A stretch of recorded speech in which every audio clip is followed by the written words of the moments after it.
I was totally amazed that an illegal substance that to me was garbage was helping me medically.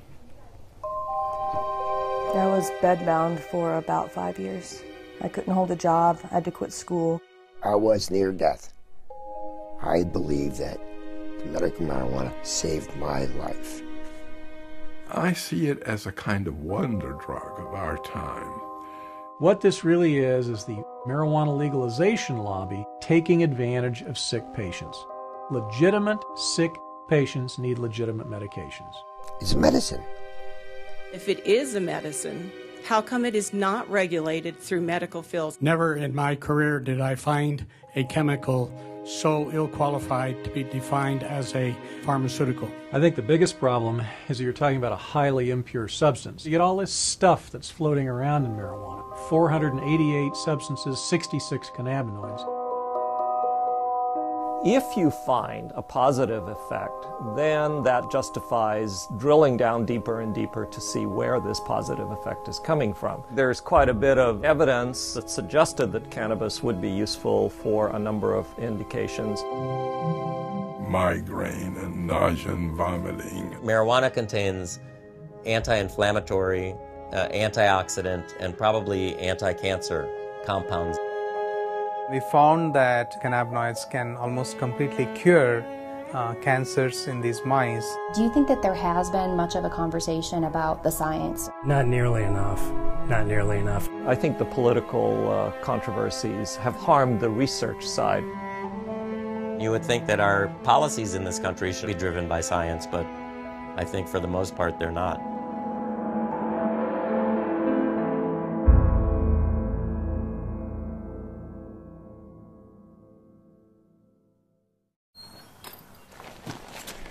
I'm not one for just sitting around.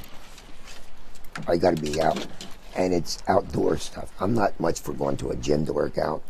My physical exercise, I have to be outdoors doing it. For Point Hatfield, the mountains and rivers of Montana have always been a certain kind of therapy.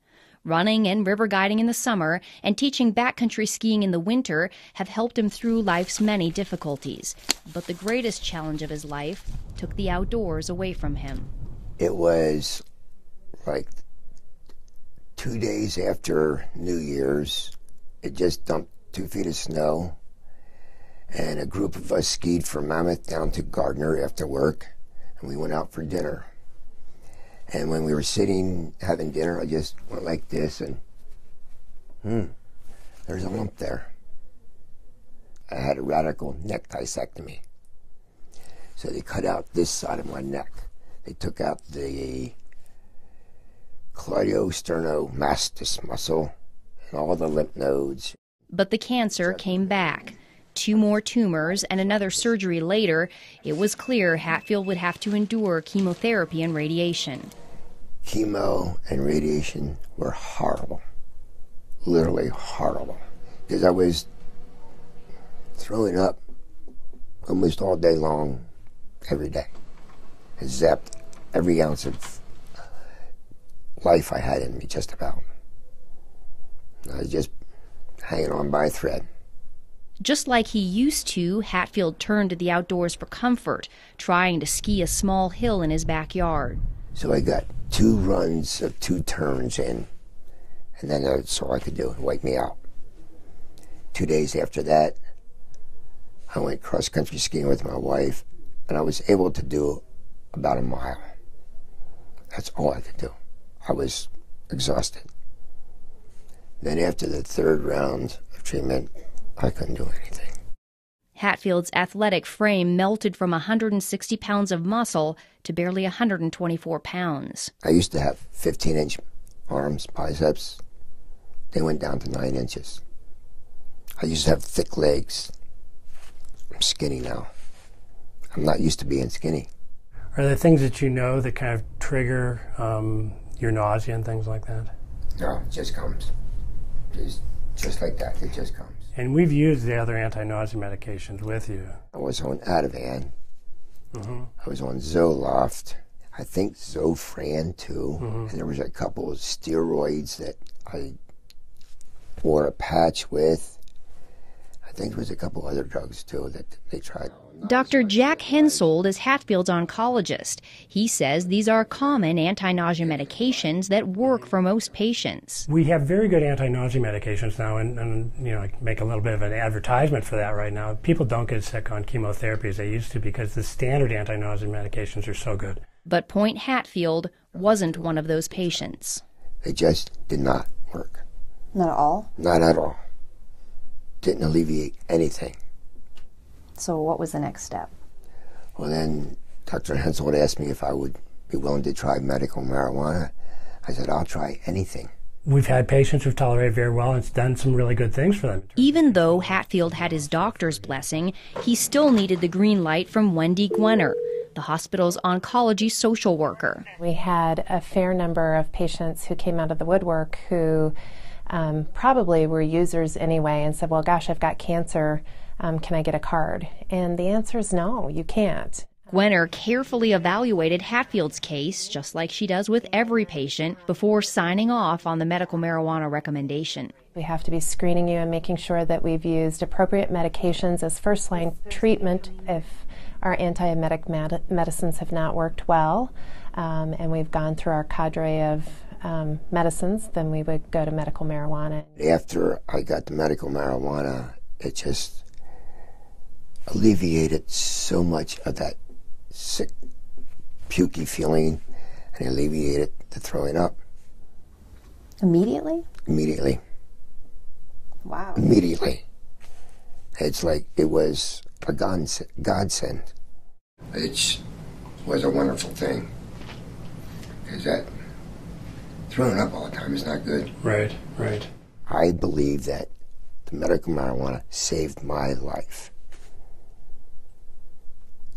I couldn't eat anything, couldn't swallow, and I just think it saved my life. 5 years after he was first diagnosed, Hatfield is cancer-free and enjoying Montana's beauty again. Nowadays, he says the beauty isn't the only thing he loves about this state. He loves the progressive voters who passed the state's compassionate use medical marijuana law in 2004, allowing patients like him the option of using a drug at the center of a growing controversy. There's a false stigma attached to it, and I'm doing this interview to help other people. Why not? It's our job to help other people. It's our responsibility. If we can do something for people, why not do it? If something can help somebody, why not let those people have that? Impassioned pleas from patients just like Hatfield have been the spark behind a nationwide movement to allow access to marijuana as a medicine. By the fall of 2010, 15 states had passed laws similar to Montana's. This is all in direct conflict with federal law. Since the 1970s, the U.S. government has considered marijuana a dangerous drug, one with a high potential for abuse and no accepted medical use. It's known as a Schedule I drug, the most restricted category. Marijuana shares its Schedule I status with drugs like heroin, ecstasy, and LSD. Drugs that have a high potential for abuse but do have an accepted medical value are placed on Schedule II. Some of the drugs currently on Schedule II are methamphetamine, cocaine, opium, and morphine. Doctors can legally prescribe medications on Schedule II. They cannot prescribe Schedule I drugs. So doctors like Hensold cannot legally prescribe marijuana to patients like Hatfield. Instead, state marijuana initiatives carve out a gray area, allowing doctors to make a recommendation for medical use. But they do so at their own peril, since the federal government still views any marijuana use, even medical, as illegal. The government publicly says, well, marijuana's not a medicine because we don't have enough studies to show it, or we don't have this, or we don't have that. And you go, well, here I am. You've been sending me this for 28 years. Every month, Florida stockbroker Irvin Rosenfeld receives a tin of 300 federally grown and rolled marijuana cigarettes, complete with a legal marijuana prescription glued to the side. Does it seem hypocritical to you? Of course it's hypocritical. Of course it is. I mean, the fact they've been giving it to me for all this time, they've given me over 120,000 medical marijuana cigarettes so far in my lifetime. In the 28 years, 120,000. Rosenfeld is one of 4 surviving public patients in a little-known federal program. I show them my tin can, and I show them my marijuana, they go, what? What do you mean the federal government grows this? What do you mean the federal government supplies this? They have no idea. It was called the Federal Investigational New Drug Program. Since applications to the program are confidential, the exact number of patients who made it in is unknown. Rosenfeld believes he was one of about a dozen patients who received legal marijuana cigarettes from the federal government. We were able to convince the government that nothing else worked, and so they had no choice but to give it to us. Rosenfeld argued he needed marijuana to treat his terrible pain caused by a rare disorder diagnosed at age 10. It's called multiple congenital cartilaginous exostosis, which means bone tumors on the end of long bones, that whatever tumors I had at puberty will grow as I grow. They mostly grow outwardly into the muscles and the veins, stretching the muscles and the veins, making it very painful and very tender. I'd be screaming and crawling on the floor for 2 hours trying to get the muscles to get back in place. And then once they finally got back in place, the muscle would be so torn that I couldn't walk for 3 days. On top of the pain was the knowledge that any of the hundreds of benign tumors in his body could become malignant at any time. Rosenfeld spent his youth and teen years on synthetic morphine, muscle relaxants, and sleeping pills. By age 20, he was taking more than 200 pills a month, and he was a vocal critic of illegal drugs. I hear kids talk about drugs and things like that, and I go, why are you doing drugs? I mean, look at all I have to do. You'd be thankful you're healthy. Even so, Rosenfeld finally gave in to peer pressure and tried marijuana in college. He says he didn't feel anything and decided the drug was useless and that his friends were just imagining they were high. But a strange thing happened one night while smoking marijuana and playing chess with a friend. Rosenfeld did something he hadn't done in years. He sat comfortably for 30 full minutes. I thought, well, wait a minute. In what way did I take all the narcotics and drugs I had to allow me to sit? And I thought, gee, I haven't taken a pill in 6 hours. Well, then how can I sit? And just then, it was my turn with the joint. They handed me the joint. I looked at this piece of garbage, because to me it's all it was. I said, this is the only thing I've done differently. I've smoked this garbage. I wonder if there's any medical benefit to this garbage. Rosenfeld had stumbled onto another potential medical use for cannabis, chronic pain. When he joined the federal program in the 80s, he became one of a rare group of medical marijuana patients who could speak openly without fear of arrest about its medical benefits. Their stories added some legitimacy to an expanding body of anecdotal evidence. Medical marijuana has grown to a point where the government looks foolish saying it's not a medicine. It is a medicine. 82-year-old retired Harvard professor Dr. Lester Grinspoon is well-versed in the anecdotal evidence surrounding medical marijuana. He's told Urban Rosenfeld's story along with many other patient stories in his book Marijuana, the Forbidden Medicine. His opinion of cannabis has come a long way since he first began investigating it as a young assistant professor of psychiatry at Harvard in the late 60s. Back then, he certainly did not see it as a medicine. I could only see from my ivory tower that lots of people were using marijuana. I had a concern that marijuana was a I believed it, a terribly dangerous drug. And why wouldn't he? The 1930s-era film Reefer Madness was a dramatic manifestation of government and media claims about the dangers of marijuana. The film portrays marijuana smokers as delirious, insane, even homicidal. Dr. Grinspoon was gravely concerned, and he wanted to give young students the proof that marijuana was hurting them. I went into the library and started to look at this. I wanted to provide a scientific and medical basis for the prohibition. What was the government standing on and saying that this was a dangerous drug? Psychotic reactions can happen.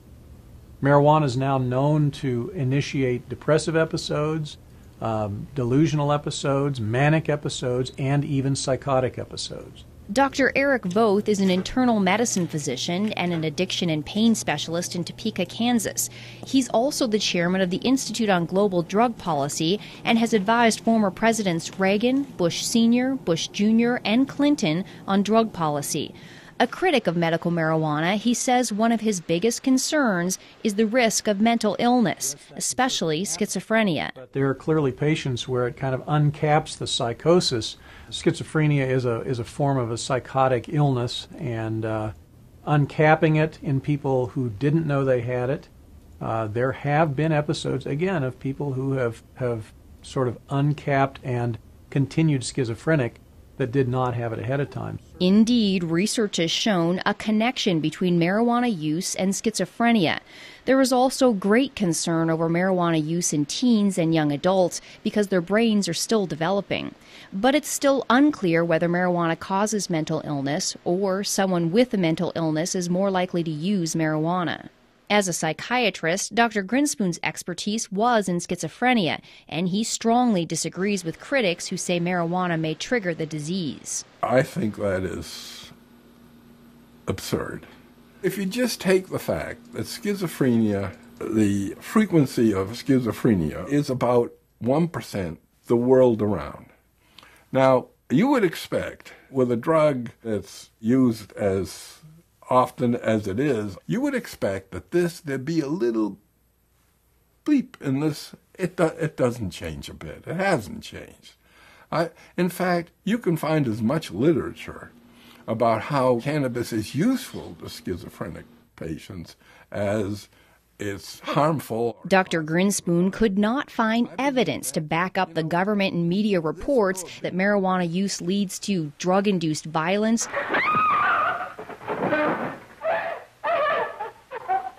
and incurable insanity. He is hopelessly and incurably insane, a condition caused by the drug marijuana to which he was addicted. This substance, the most harmful thing about it was not any inherent psychopharmacological property of the drug, but rather the way we as a society were treating the people who use this drug. It's been a medicine for about 3,000 years now. It only hasn't been a medicine in this country for 68 years. I say in the scheme of things, it's been a medicine a whole lot longer than it hasn't been. Dr. Donald Abrams is a professor of clinical medicine at the University of California, San Francisco, and an oncology physician at San Francisco General Hospital. He says doctors were able to freely prescribe cannabis for various ailments up until 1937. Harry Anslinger, who was a prohibitionist and the first head of the Federal Narcotics Bureau, decided to introduce the so-called Marijuana Tax Act. Physicians in the United States knew the medicine as cannabis, and by using marijuana, he sort of did an end run around the medical community. The act imposed a high tax on medical marijuana and such onerous registration and reporting requirements that it effectively banned its use as a medicine altogether. The American Medical Association came out in opposition to the act, with Dr. William C. Woodward testifying there was no evidence the medical use of cannabis was causing addiction, and that there are evident potentialities in the drug that should not be shut off by adverse legislation. He opined that it's impossible to foresee how much the new regulations will deprive the public of the benefits of a drug that, on further research, may prove to be of substantial value. The Marijuana Tax Act delivered the final blow to a medicine that was already being replaced by the opiates and aspirin. Cannabis was removed from the U.S. Pharmacopoeia in 1942. The fact that cannabis was an accepted, valuable medicine in the United States for nearly a century might be surprising to the teens who grew up watching the dramatizations of Reefer Madness. It certainly came as a surprise to Dr. Grinspoon. I discovered when I got into the library that I, despite my training in science and medicine, had been brainwashed. He put his findings into an 80-page paper, aptly titled Marijuana Reconsidered. It was later published in Scientific American. Then his professional investigation of cannabis took an unexpected, personal turn. His son Danny, suffering from childhood leukemia, had begun chemotherapy. The chemotherapeutics that he had to receive were just devastating to him in terms of the nausea and vomiting. It's a nausea that goes right down to your toenails. I mean, it's really beyond description. Even with all his prior research, Dr. Grinspoon still had no idea that marijuana might be able to stop Danny's chemotherapy-induced nausea. One night at a dinner party, an oncology doctor who had read his paper on marijuana related the story of a 17-year-old with leukemia who used marijuana to treat his terrible nausea. On the way home from there in the car, my wife, Betsy, asked me, don't you think we ought to get a little bit of marijuana for Danny the next time he gets? And I said, I'm almost ashamed to say this. I said, no, that would be breaking the law, and I don't want to offend the physicians, who are taking care of him. So I was against it. She's a rather plucky woman, and next time he came in for his chemotherapy, she went up to the Wellesley High School parking lot, and they found his friend Mark, and asked him if Mrs. Grinspoon, wanted a little bit of marijuana. When Dr. Grinspoon showed up for Danny's chemo treatment, he was surprised to find his wife and Danny so relaxed. They were joking, and he was smiling, and no problem. He got on the gurney, had the injection, and whereas before, with this particular chemo, he became nauseous, felt awful right away, and the race to get home before he started to vomit, and then in a bed with a bucket at his side there until it was just dry heaves. That day, he got off the gurney, he said, "Hey, Mom, there's a sub sandwich on Brookline Avenue, I noticed. Could we get a sub on the way home?" When he discovered Danny had smoked marijuana, Dr. Grinspoon was not angry. He was relieved. And I called the doctor, the attending who was taking care of him, and I said, I'm not going to stand in his way doing this again. He said, don't. And don't have him do it in the parking lot. I want to see this myself. And so it went. He never had any difficulty with nausea and vomiting. With the further treatments for as long as he lived, he was free of that anxiety.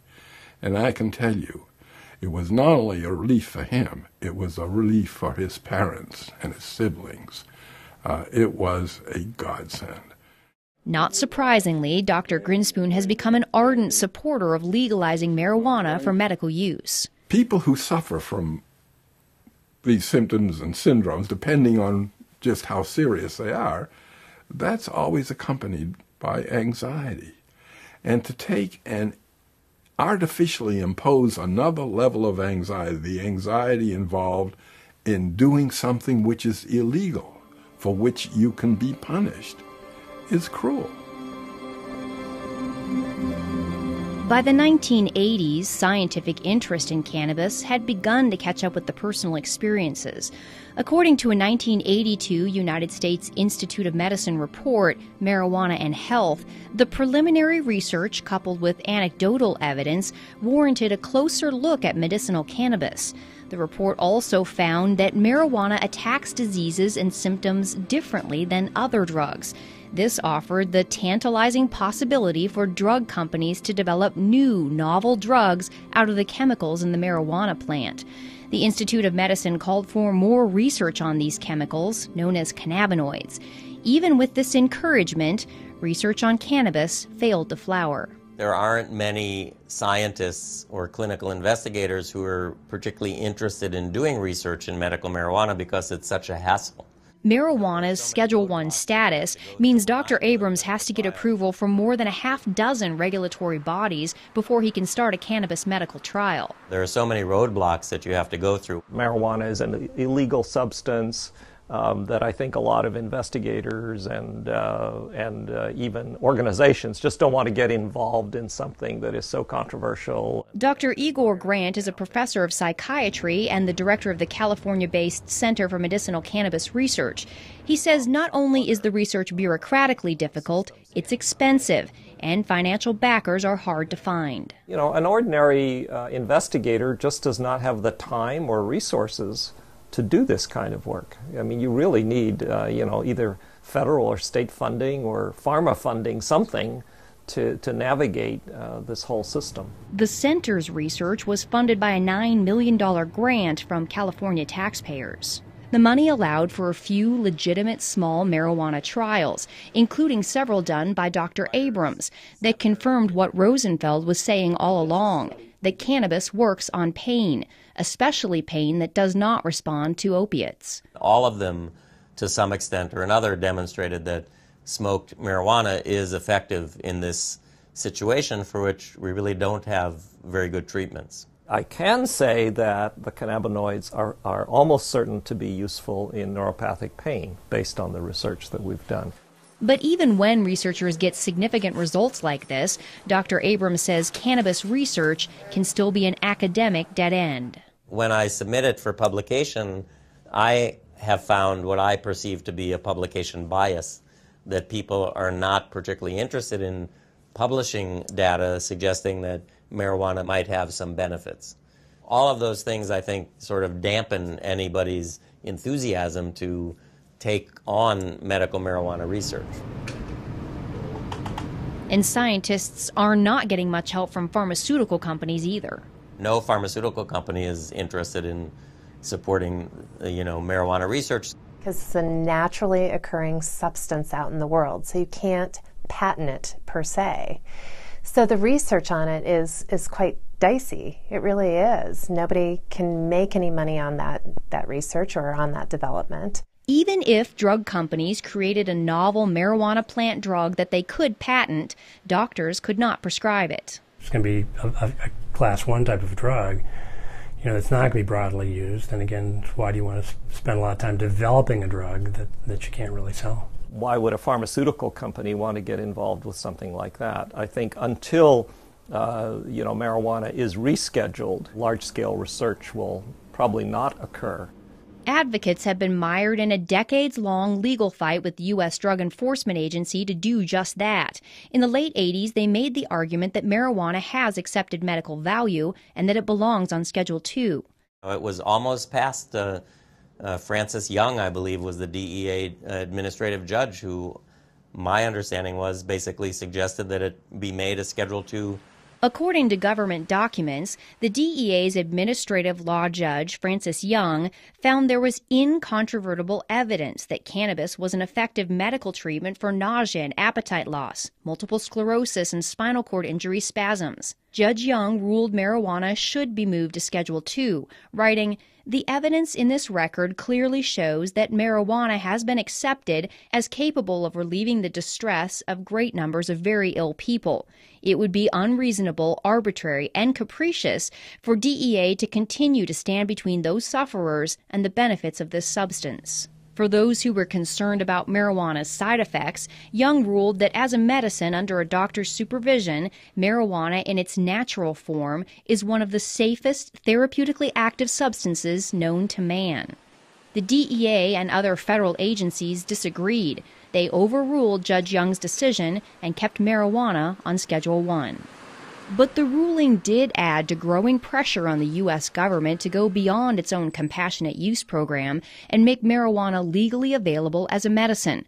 The answer? Provide a pill that can do what the plant does. For years, the government had been sponsoring and funding research to put the active ingredient in marijuana, THC, into a capsule form. Known as dronabinol or Marinol, the drug is a synthetic version of THC created in the laboratory. Since it did not come directly from the plant, the DEA placed it on Schedule II.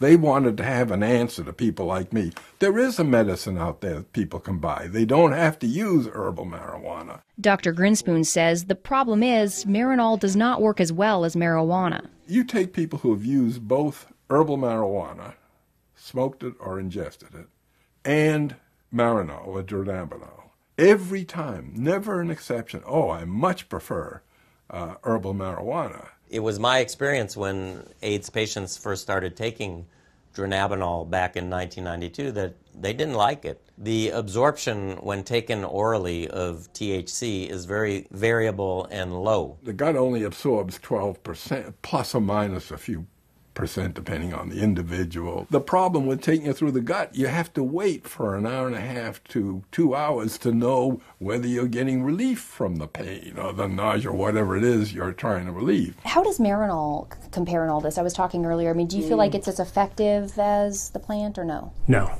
I do not believe Marinol is as effective as marijuana or THC. And why do you say that?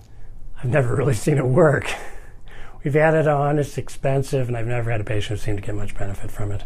We really haven't had very much success with patients with Marinol for any side effect management. So there's something that is lost in with the THC in that processing. Dr. Abrams says what's lost in the processing are all the other cannabinoids in the plant, some of which are known to mitigate the high associated with THC, making the patient feel more relaxed instead of anxious. There are 400 other compounds in the plant, including 70 other sort of lookalikes to delta-9 THC, and those are all there for a reason. They provide balance, if you will, the yin and the yang. And, you know, my opinion that you lose that balance when you remove the single most psychoactive component from the plant and use that as a pharmaceutical. I've used Marinol on some patients selectively. I've not had any problem with Marinol. Dr. Voth says while he's not overly impressed with Marinol, he would rather have patients take a pill. He says telling a patient to smoke an illegal plant is substandard medicine. I treat a lot of sick patients with all sorts of different pain and neuropathic disorders and cancer, etc. And I cannot think of one circumstance in 27 years of active practice that I've had to say, well, it's time for you to smoke dope. I just haven't. And that includes terminal patients and hospice patients. Anyone who says that, you know, we have adequate treatments for all of the conditions for which marijuana is purported to have some effect, I don't think that is a correct statement. I think the fact is that we have a lot of difficult to treat conditions, and there may be a niche or a place for the cannabinoids with some of those conditions. Oncology social worker Wendy Gwenner agrees. She's personally seen patients who don't get adequate relief from the anti-nausea drugs. And when it comes to getting patients to eat, it is far and away the best medication that we have for chronic wasting and for increasing appetite in cancer patients. There's probably nothing that works as well for appetite stimulation that we have as marijuana. But Dr. Hensoldt says cannabis does have one side effect that certain patients don't like, namely the high. Most of the side effects I worry about with patients are really the euphoria and the altered sense of consciousness that people get, and whether they'll tolerate that or not. Generally, you'd consider a high as an adverse effect. So that adverse side effect for people who don't want to be high is really a problem. For other patients, though, the high could be part of the therapeutic effect. A 1999 U.S. Institute of Medicine report on marijuana found the drug's anti-anxiety and sedative effects could be a benefit. I can't convince myself that the psychoactive part doesn't play a part. If they feel good, that's terrific. But does feeling good lead to addiction? Absolutely. Marijuana is habituating, addictive, whatever you want to call it. Dr. Voth says marijuana has about the same addictive potential as alcohol. The 1999 government report found marijuana was slightly less addictive than alcohol, with 9% of all users experiencing addiction. And marijuana does not have the extreme physical withdrawal symptoms that alcohol and other drugs do. Potential for withdrawal is really minimal because the cannabinoids are stored in fat, so that if you stop using marijuana abruptly, it still leaches out from fat over a number of days, so you don't get a precipitous withdrawal. Regardless of the mild withdrawal symptoms, Dr. Voth believes marijuana's side effects and its addictive potential are just a few of the factors that make it unattractive for drug companies to research. I think it's very unlikely that marijuana will ever make it through the FDA. It's the fact that you're smoking dope, that you're smoking a plant. You're smoking something with 488 substances in it.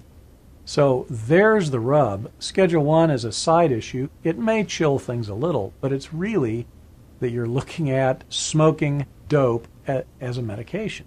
Dr. Voth is not the only one concerned about smoking. The 1999 Institute of Medicine report says smoked marijuana is a crude THC delivery system that also delivers harmful substances. There's a lot of things that have hit the literature that have talked about head and neck tumors, for instance, oral tumors, lung cancers even. The Institute of Medicine found that marijuana smoke can deposit up to 4 times the amount of tar in the lungs of a cannabis smoker as a tobacco smoker.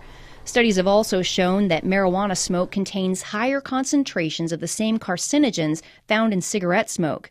While scientists are concerned these factors may lead to lung cancer, they still have not found definitive proof, and patient Point Hatfield says smoking is worth the risk. The thing about smoking the marijuana is it's immediate. You don't wait 20 minutes or half an hour or whatever. It's immediate. And for me, immediate relief was a blessing. When you smoke cannabis, by the way, the peak concentration in the bloodstream occurs in 2.5 minutes. When it goes through your lungs, it goes into the right side of the heart, into the left side of the heart, and then right up to the brain. Most people prefer the inhalation method because they can better titrate when the effect comes on, how long it lasts.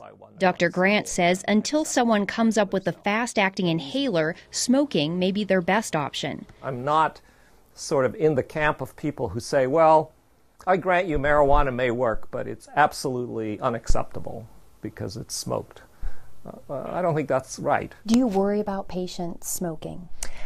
I don't. I look at the cost benefit. The cost of having untreated cancer would be far outweigh whatever carcinogens might be introduced to the lungs. Even Irvin Rosenfeld, a patient who smokes 10 to 20 marijuana cigarettes a day, doesn't waste any time worrying about the smoke. No. Why not? First of all, I have over 200 tumors in my body that could go malignant. I should live so long as to die of lung cancer. Okay. A 2006 lung cancer study funded by the National Institute on Drug Abuse gives Rosenfeld even more to smile about.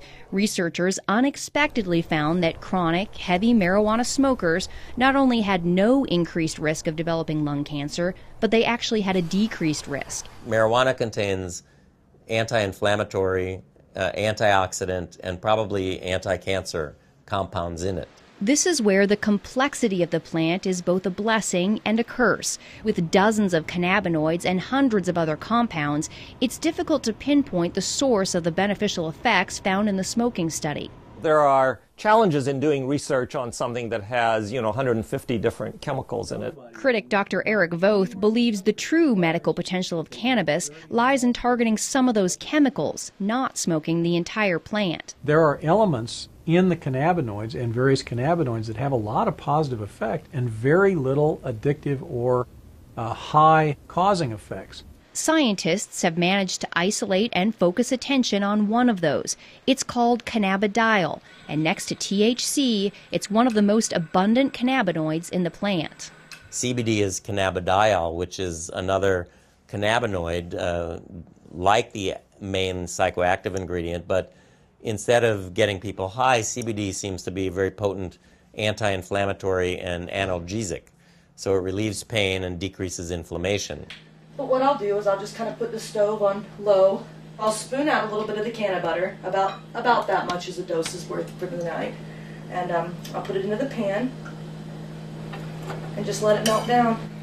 CBDs seem to help my seizures. I'm not using it to get any psychological effects off of it. I'm just eating the butter raw with bread, so warmed up. And how often do you take that? Once a day, twice a day? At night, right before bed. I used to be on approximately 14 different prescriptions, and I would still have up to 12 seizures a day. I used to have to take 2 handfuls of pills, no more.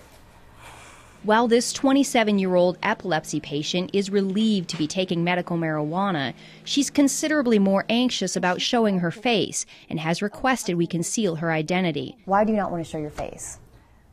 I am not comfortable showing my face because of all the discrimination that has already happened. She says both she and her husband have lost jobs when she spoke openly about her use of marijuana as a medicine. But the fact of the matter is, somebody has to speak up or nobody will hear these stories. She chose to tell us her story in her artist's studio. Here she creates much happier works than she did even a few years ago, when her self-portraits plainly showed the toll epilepsy had taken since she was diagnosed at 15. I've taken pretty much every anti-epileptic on the market, and some with a little bit more success than others. Some of the medicines I was on had nothing to do with epilepsy, and the doctors put me on them to help me sleep, or to help with my anxiety issues. The seizures were so bad I needed to be sedated heavily to sleep. The depression gets worse the more you're sedated. Despite the constant seizures and depression, she graduated high school and was accepted into a private women's college to study psychology and fine arts. The seizures were so intense by my early 20s that I couldn't stay in class. And as the stress of exams would come closer, that would trigger seizures. She had to withdraw from college just a handful of credits short of graduation. The seizures were so bad and the medication so debilitating that getting a job wasn't even an option. She was bedbound for years while the epilepsy ruled her life. My husband would have to call me, 25 times a day from work just to make sure I was still breathing okay. I could not shower by myself because if I slipped and fell, it only takes a half inch to drown. So we were living on pins and needles with me having that many. That's when she decided to move to a state with a medical marijuana program.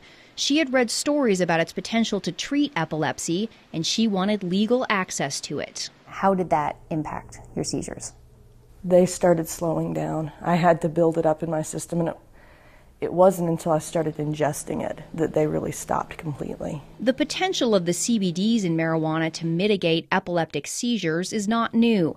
Scientists who put together the 1982 U.S. Institute of Medicine report found substantial evidence from animal studies to indicate that cannabinoids are effective in blocking seizures and that there is strong support for further investigation into the utility of CBD in human epilepsy.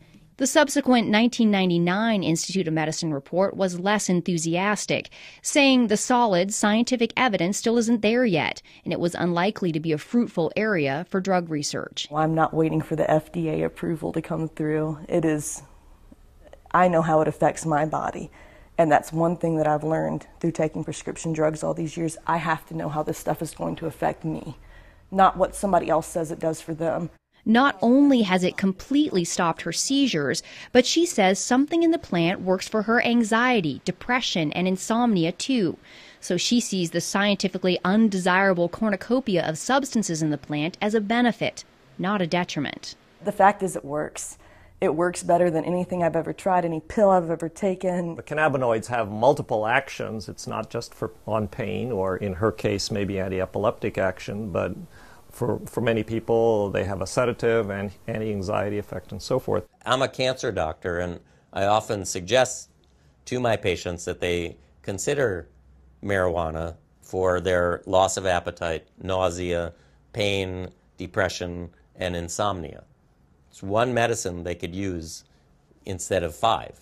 Critics of medical marijuana are highly skeptical of claims it can treat just about everything. How is it possible that one plant has the potential to treat so many different ailments? Intriguing answers started appearing in the early 90s when researchers pinpointed receptors in the brain and the body that bind with the cannabinoids. Receptors can be described as locks on the surface of a cell, and when the correct key binds with the correct lock or receptor, it opens the door and delivers messages. Sometimes the message is that the body is feeling pain. Other times the message may be that there's an invader and the immune system must attack. Scientists located 2 receptors, cannabinoid receptors, one called the CB1 receptor, mainly in the brain, and the other is the CB2 receptor, which is mainly in cells of the immune system. The CB1 receptors are extremely abundant in the brain, but they're also found all over the body in the major organs, the heart, the liver, kidneys, and pancreas. After finding all these locks that accepted the cannabis key, researchers made the next big discovery. The human body makes its own cannabinoids, called endocannabinoids. We have this whole elaborate system where we have these receptors in our brain and in our immune system, and these circulating chemicals that we produce ourselves that really are very, very similar to the chemicals in the marijuana plant.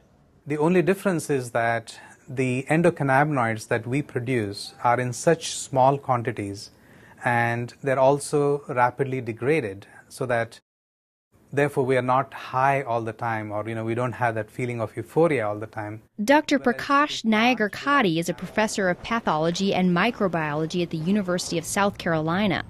For the last decade, he's been doing research on what's become known as the human endocannabinoid system. The precise functions of the endocannabinoid system is still being understood, actually. The discovery of the system, however, is already revealing clues that have bolstered the personal stories of relief. The areas of the brain that control nausea and vomiting, chronic pain, and epileptic seizures all have cannabinoid receptors. What do these things do? Well, in the brain and the nervous system, the cannabinoid system seems to exert kind of a dampening effect. It's kind of an internal, like to think of it as a neurological shock absorber. And when they looked in other animals, they found these receptors were present in basically all animal species. So why do dogs and monkeys, for example, need to have cannabinoid receptors? They must be playing a very critical role in trying to maintain some of the physiological functions. The whole development of the fact that there are cannabinoid receptors in endocannabinoids has really given drug companies and pharmaceutical investigators a lot of opportunity to try to manipulate the body's own cannabinoid system. That's because now they can create synthetic drugs that target the receptors instead of taking chemicals from the plant. By avoiding the plant, they get around the controversies and complications of its Schedule I status. A search of the U.S. patent database reveals numerous large pharmaceutical companies have filed recent patents claiming their cannabinoid receptor drug has the potential to treat almost everything: multiple sclerosis, Alzheimer's, Parkinson's, rheumatoid arthritis, Tourette's, epilepsy, heart disease, obesity, various mental illnesses, and the holy grail of medicine, a cancer cure. We feel that these cannabinoids give us an opportunity to study their functions, and see how we can exploit them, how we can manipulate these cannabinoids and the receptors to find cures for a large number of diseases currently in which there is particularly no cure. As an immunologist, Dr. Niagara Kadi and his researchers at the University of South Carolina are exploring the impact cannabinoids and the CB2 receptors have on the human immune system. Both U.S. reports on marijuana found the cannabinoids do suppress the immune system, and previously this was seen as a concern. But Dr. Niagara Kadi believes tamping down the immune system could be a good thing. There are about 80 different autoimmune diseases, and basically autoimmune diseases are triggered by your immune system going haywire, getting hyperactivated and destroying certain cells and certain tissues. In multiple sclerosis, for example, the immune system suddenly begins attacking the brain and the spinal cord. Rheumatoid arthritis and lupus are similar diseases caused by the chronic inflammation associated with an immune system gone amok. The cannabinoids dampen down response to bacteria or foreign agents or injury to tissues. A lot of scientists and researchers are interested in those properties of the cannabinoids, in trying to see how we can suppress the immune response in autoimmune disease conditions. For Dr. Niagara Kadi, the research has gone far beyond treating inflammatory problems. He's narrowing in on the potential of cannabinoids to kill immune cells that have mutated and become cancerous. Once they become cancerous, they no longer die a normal cell death. Instead, they begin growing and spreading uncontrollably.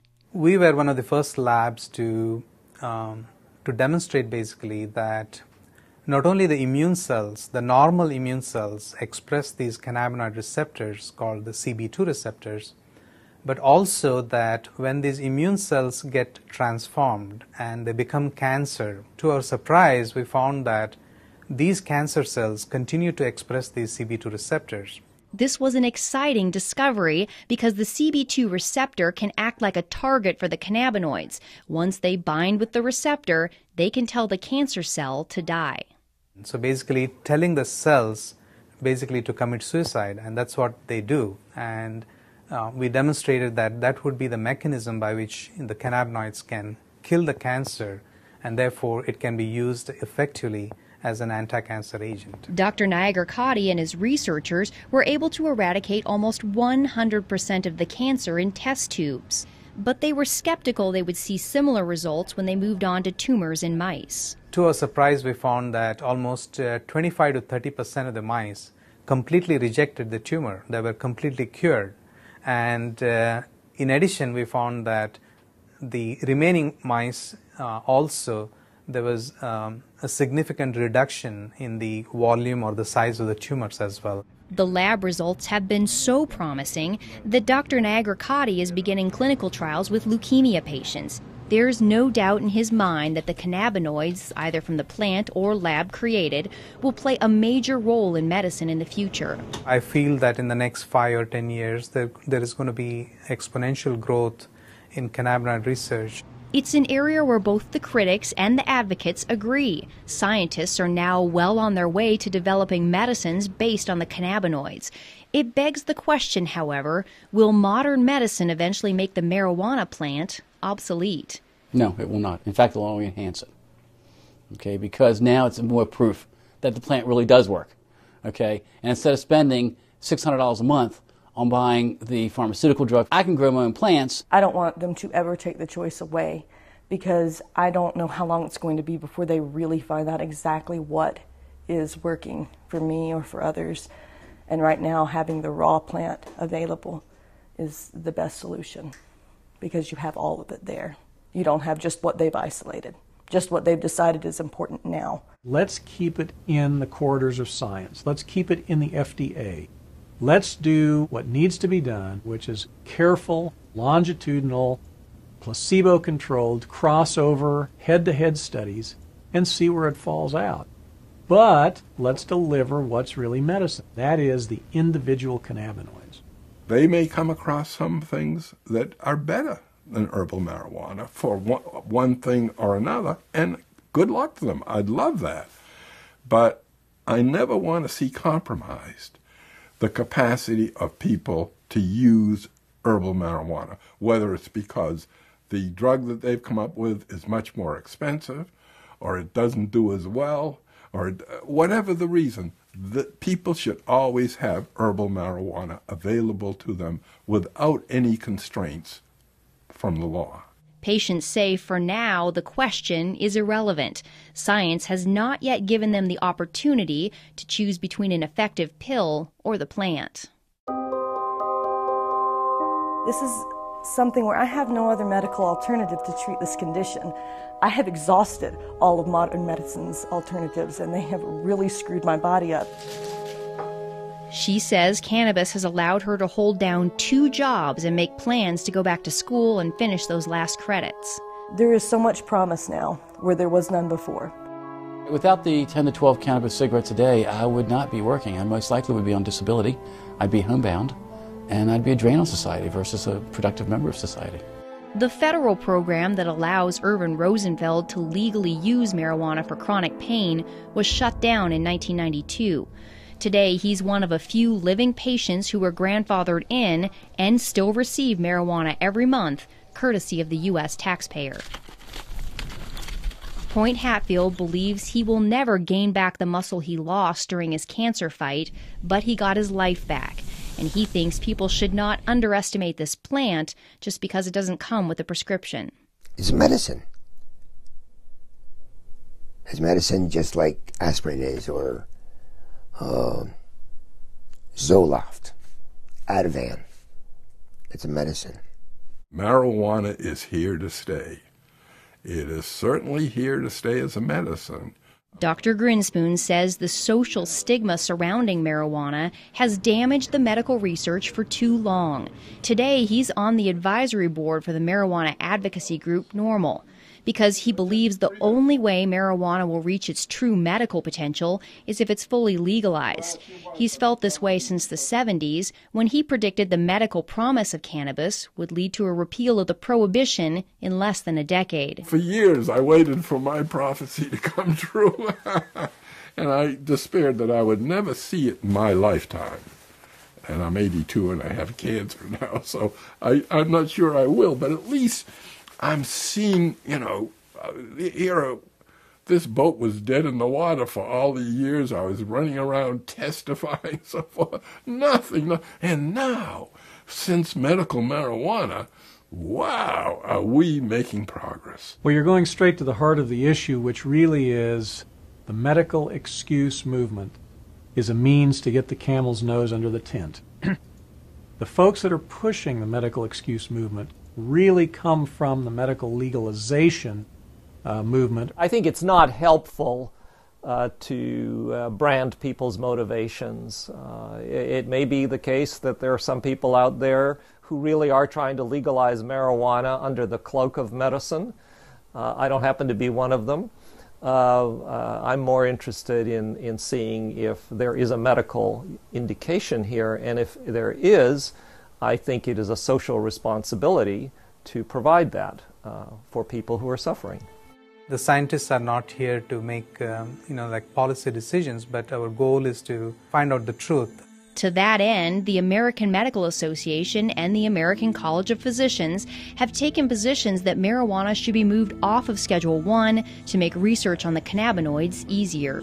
We who are involved in the science sort of wish that science would become more of a dominant driver in the messaging, as opposed to politics, religion, and ignorance and fear.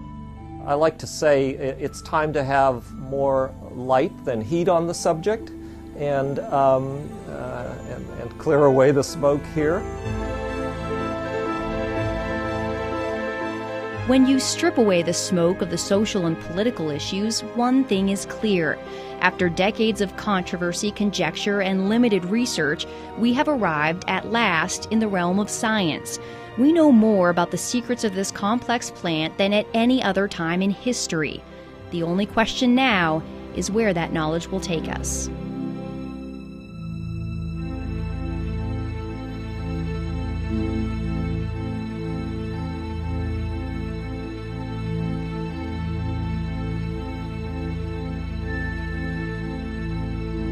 Support for this program was made possible by the Friends of Montana PBS and the University of Montana.